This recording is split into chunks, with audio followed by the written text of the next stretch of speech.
ઋષિનો આશ્રમ early reader 11 early reader 11 ઋષિનો આશ્રમ.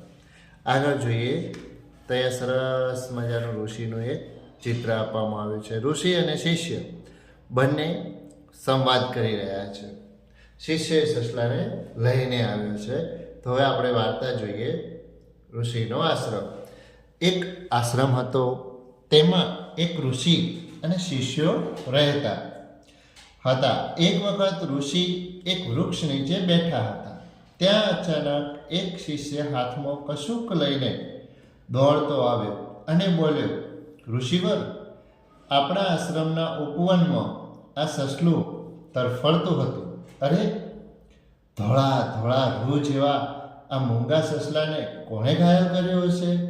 ઋષિ, આ સસલાને શું થયું છે? શિષ્ય, અરે, કોઈએ એને ઘાયલ કર્યું છે. હું એને ઔષધિ લગાડવા અહીં લાવ્યો છું. ઘાયલ સસલાને જોઈ ઋષિના રૂવાટા ઊભા થઈ ગયા.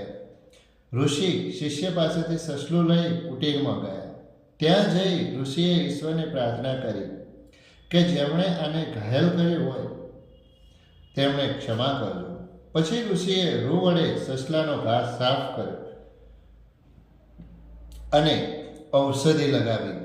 થોડી વારે સસલાને કળ વળી એટલે ઋષિ પાસે રમવા લાગ્યું.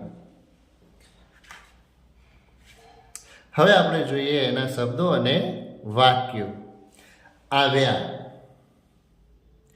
પુસ્તક, પપ્પા, જગ્યા, ચોખ્ખું, અન્ય, રસ્તો, મચ્છર, અગત્ય, કાવ્ય, અરણ્ય, અધ્ધર.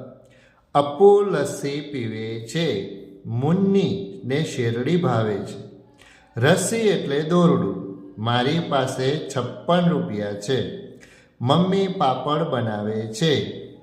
નવસારી, ગ્લાસ, કોગળા, મુસાફરી, બ્રશ, ડૉક્ટર, હાથ પગ, સ્વચ્છતા, પ્રાર્થના.